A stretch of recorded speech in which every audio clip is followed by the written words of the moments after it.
Hey, everybody, this is Perch. Obviously, a lot of people, including myself, have talked about fan anger.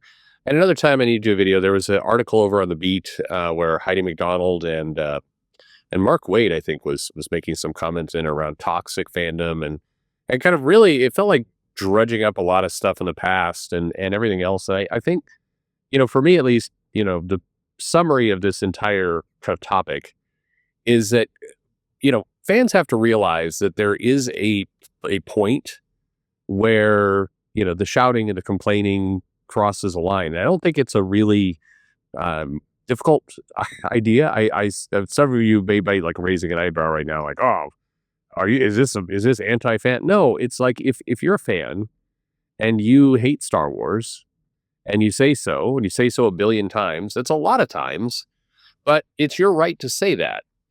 If you talk about, how much you wish the actor or actress would die, or that their kids are ugly, or that, or you basically go down that path, you've gone too far. And I don't think that it's not that hard to figure out when you make it personal, when you either threaten violence or it's really making it personal, then it's no longer about whatever it is the topic you're talking about. But that's what the fans can do. But the more of the work, to be honest, and people hate this answer, but more of the work needs to be done on the creator side, whether you're a director, whether you're Neil Druckmann, whether you're somebody in comics, whoever you might be, to understand that, yeah, we create pieces of art and you want people to like it. And it hurts your feelings when people don't. But labeling that immediately toxic fandom is, it's like picking a fight for no reason. It's very, very easy. Just like I tell a lot of fans, if you don't like it, don't buy it. Literally, just walk away.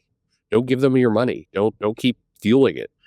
For a lot of creators, like if you don't like the fan commentary, focus on the people that you do like. There's plenty of sycophants out there who are kissing your ass.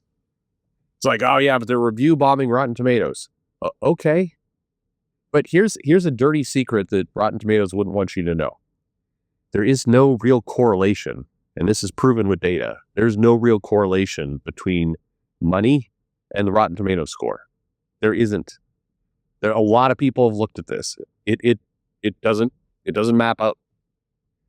I'm sorry you're getting review bomb. That sounds shitty. Maybe those services should figure out, how not to let somebody vote 50 times. Okay. But at the end of the day, you can ignore it, and you should ignore it. And, like coming out of the blue, like we've seen people like Mark Wade has done, and going like, the fans are Nazis. Fuck these fans. Why are you doing that? And I mean it in all seriousness. What it shows is a lack of control. I know people don't like the both sidesism, but it is really the same lack of personal control as somebody wishing personal harm on you. It is the same. It shows that you've lost the plot. And so that, that's just kind of how the toxic fandom fan criticism, fans are going to criticize. You don't have to breathe it in. If you're not able to handle it, don't. There's a writer I know who goes in different waves of, being able to kind of deal with it and not. And when she feels like, what, I just can't, I can't deal with it today. Okay, now, there's certainly plenty of YouTubers who would line up saying, you pussy, you shouldn't be writing that if you can't handle criticism. Fine, yeah, that's nice. Okay, you're not creating anything. But look, she recognizes like, hey, I can't handle the criticism right now. I'm logging off. I'm not going to be on Twitter this month. And she just isn't. And it's that's smart. It's mature. It's the right way to do it. What's the alternative? Getting on Twitter like, you're a racist, like getting into a fight over it? Why? You don't sell more books. You don't help yourself. Just stop. And I think there's an entitlement of people on the creative side who believe I created something and that gives me the right to just get in and start swinging at everybody I don't like. And no, you don't have that right. And there is when did we learned this as kids? You remember the old two rights don't make a wrong? Yeah. Okay, you've got some insane fan who is talking about how ugly you are or just saying some really nasty things about you. Yeah, that's bad. Matching that? Why? Plus, have some perspective, man. I mean, look, every now and then I'd watch a writer. Scott. I mentioned to him at one point. You've got 1,000 people who are just like in love with the book, and you get one person who's like, this book sucks. I hate this guy. Okay, you're batting 1,000 to 1. To 1. Your odds are good. Just be happy. Anyway, here's a letter writer who has another solution to this whole thing of toxic fandom and reader anger. It says, Dear Perch, I used to get angry at the direction Marvel has been taking with X-Men, Spider-Man, the Avengers. I'm a problem solver if I get angry and I start looking for constructive ways to channel it. All right. Right there, by the way, that's maturity. No matter what your situation is, when you start to get angry, you have a choice. Kind of wallow in that anger or do something with it. As much as at times I and others have criticized the people who get on YouTube and just shout all the time, I will give them this credit. They figured out, like, hey, if I shout on camera, I could make money. So you go, yeah, I mean, I don't know if that's the healthiest constructive thing to do with it, but you're doing something with it. So that's better than just sitting and stewing in rage. Anyway, back to the mail. It says, so I decided to do something that's a little embarrassing to say, but I'm not ashamed anymore. I started writing fan fiction. It's been a year, quietly writing. And you know what? Anger completely gone. I've created new villains, new directions, and new connections. Without doxing my own writing, I will say it has given me the energy to become enthusiastic about comics again. I buy back issues and trades now without seething anger of being addicted to a product. The way I see it, if you're not angry and buying something that makes you happy, you're not addicted. Yeah, addiction is when you should clearly stop, but cannot. I explain this to Mrs. Perch all the time with my fondness for whiskey. Anyway, yours is healthier. That's how I see it, at least. If it's not harm to you, no big deal. Anyway, I advise anyone who is a disgruntled creator or reader or critic to try their hand at writing their own fan fiction. Here's a kicker. You don't have to upload it. Who says it's got to go online? Write it for yourself. That's really what it's for. It's a form of therapy for me at this point. I think others should give it a go. I let Peter and Mary Jane's marriage run its course, let them have a happily ever after, and now explore other characters and their lack of a love life. Having read so many more comics for research, I realized, wow, how many are sad and lonely superheroes there actually are. It's quite amazing, really. Is there a correlation to mainstream creators and the constant ocean of lonely superheroes? Yeah, probably. I'm not making accusations. I'm just seeing possible connections, but you be the judge. That's a whole other video, but yeah. Thanks so much for reading. Going to miss the channel, the hilarious Arby's slander. How do you like their turnovers? To me, it's a bit mid. Thank you very much for the mail. And smart. We'll talk about it more in a second. But first, these turnovers. I mean, look, if you're going into Arby's and you have to eat something, the turnovers or the fries are a better bet. Just simply because, at least you're eating something vaguely food-like. I mean, God help you if you're eating anything that's quote-unquote meat from that place. Anyway, I could tell you so many horror stories. By the way, one day I'll reveal a little bit more of the Arby's hate. I've talked about it a bit in the past, but one other thing I don't know if I've mentioned on the air or not, but I'll do it. I have a friend, close friend, and his father was, let's say a very senior, without doxing, very, very senior executive at Arby's for many years. And he's got the receipts, if you will. He's got the photos of someone would go on there. You would not eat there.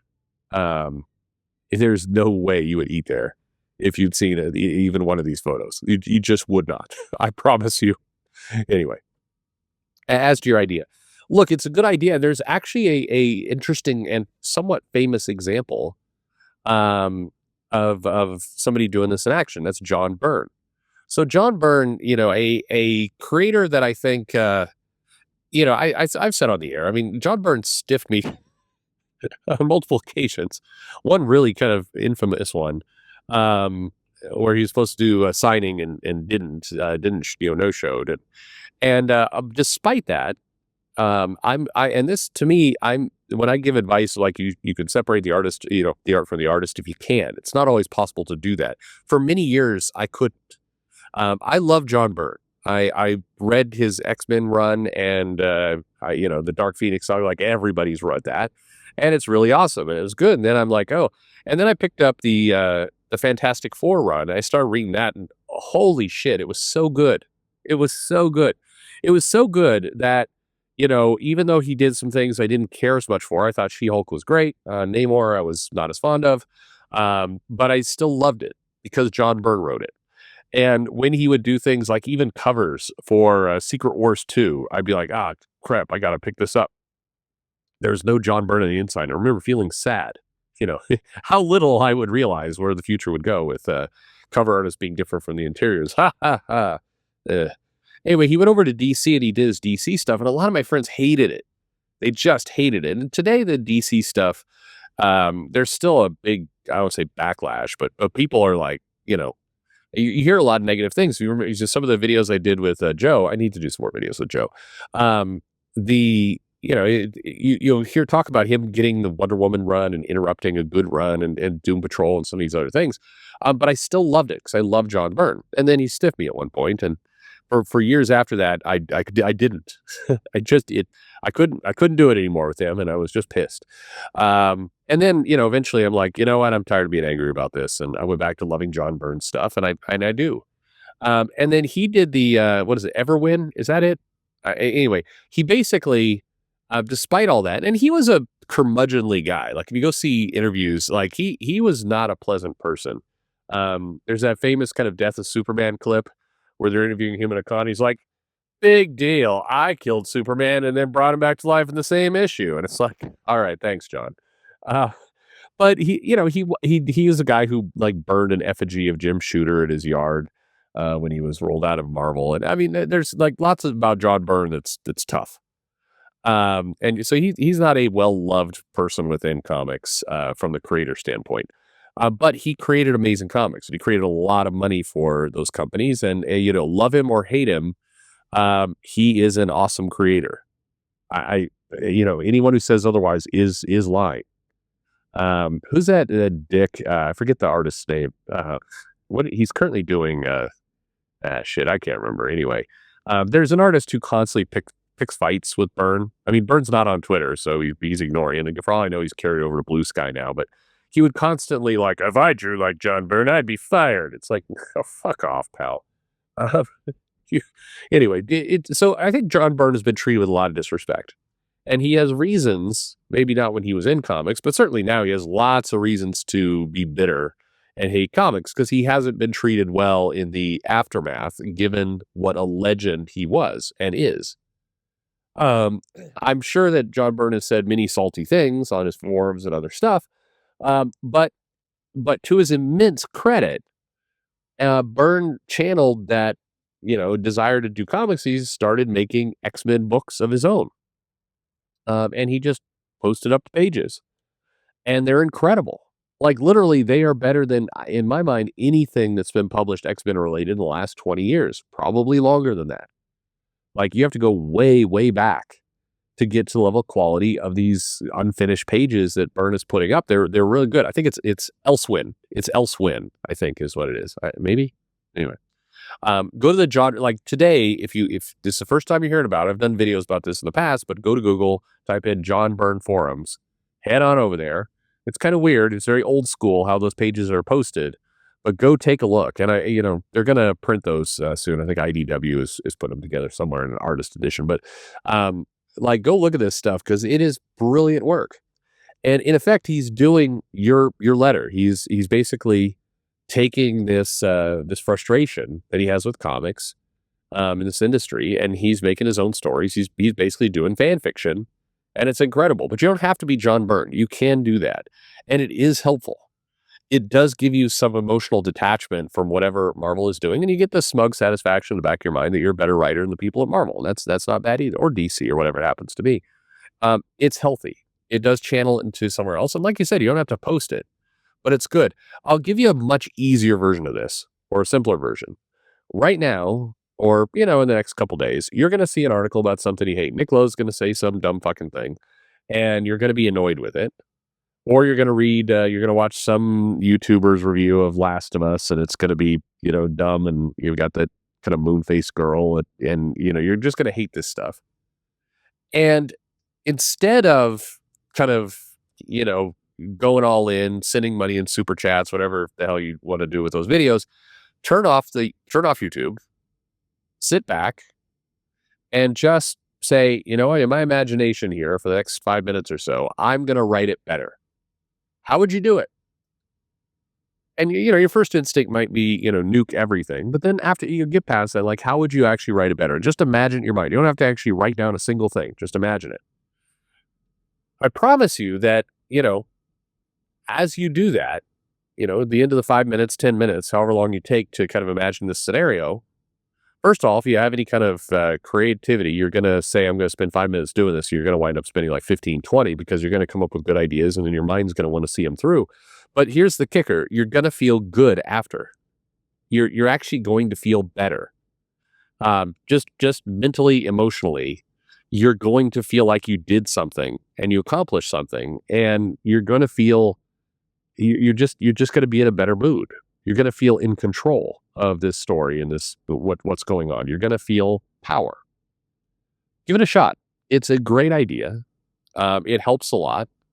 And for that matter, if you've been in a comic shop, one of the things that comes up and would come up all the time is you'd get people arguing, but invariably people would start, doing, fan fiction just by talking to each other.